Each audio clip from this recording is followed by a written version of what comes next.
Hello.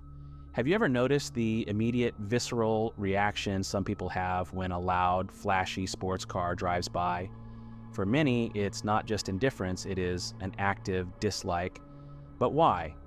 Is it simply envy, as enthusiasts often claim, or is there something deeper going on below the surface? Today, we are diving into the psychology behind why some people genuinely despise sports cars. To understand this, we first need to look at the concept of utility versus emotion. For a significant portion of the population, a car is fundamentally an appliance. It is a tool meant to get you from point A to point B safely and reliably. Through this lens of pure rationality, a sports car is absurd. It is often cramped, impractical, uncomfortable, and excessively expensive to buy and maintain. If your worldview prioritizes efficiency and frugality, a two-seat vehicle with almost no cargo space that costs as much as a small house isn't just a bad purchase, it's an offensive display of waste.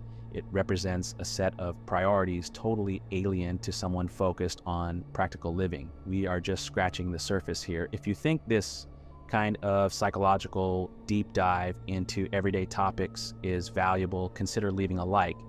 It really helps the algorithm connect these ideas with the right people. Moving deeper, we have to address the social signaling aspect. You cannot separate the machine from what it represents in society. Sports cars are designed to be noticed. They are visually aggressive and often acoustically dominant.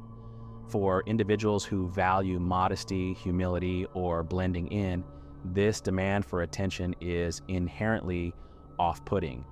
It's often perceived as peacocking or a desperate attempt to validate one's status. This ties into the concept of conspicuous consumption, buying expensive items specifically to publicly display wealth.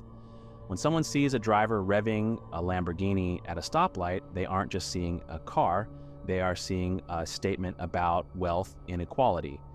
If an observer is struggling financially or prioritizes social equity, that car becomes a rolling symbol of excess in a world of scarcity.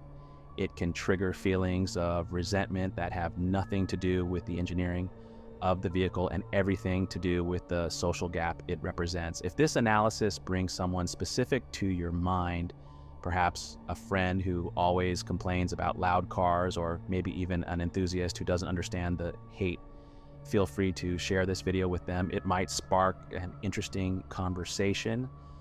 Beyond the social aspects, we must also consider modern ethical and environmental concerns.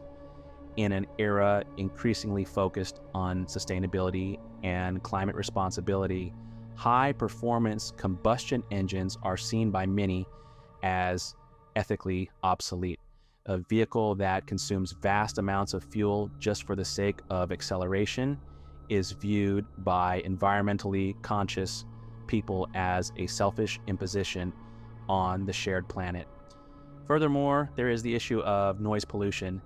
The roar that an enthusiast calls a symphony is often experienced by the general public as an invasive disturbance of the peace. Finally, there is the psychological dimension of risk perception and personality traits. Sports cars are marketed almost entirely on speed, aggression, and thrill. Psychologically, people vary greatly in their sensation-seeking traits. High sensation seekers are drawn to the adrenaline of speed. However, individuals who rate high in risk aversion or conscientiousness view these vehicles as inherent dangers. They don't see fun, they see unpredictability and a potential threat on public roads. When they see a sports car, their brain unconsciously flags it as unsafe, leading to a feeling of dislike toward the object and, by extension, its driver. Ultimately, the distaste for sports cars is rarely simple. It is a complex cocktail of practical values, social concerns, environmental ethics, and personality differences colliding with a very loud, very visible object. I hope this exploration has helped you understand that when someone says they hate sports cars, it's usually about much more than just the metal and rubber.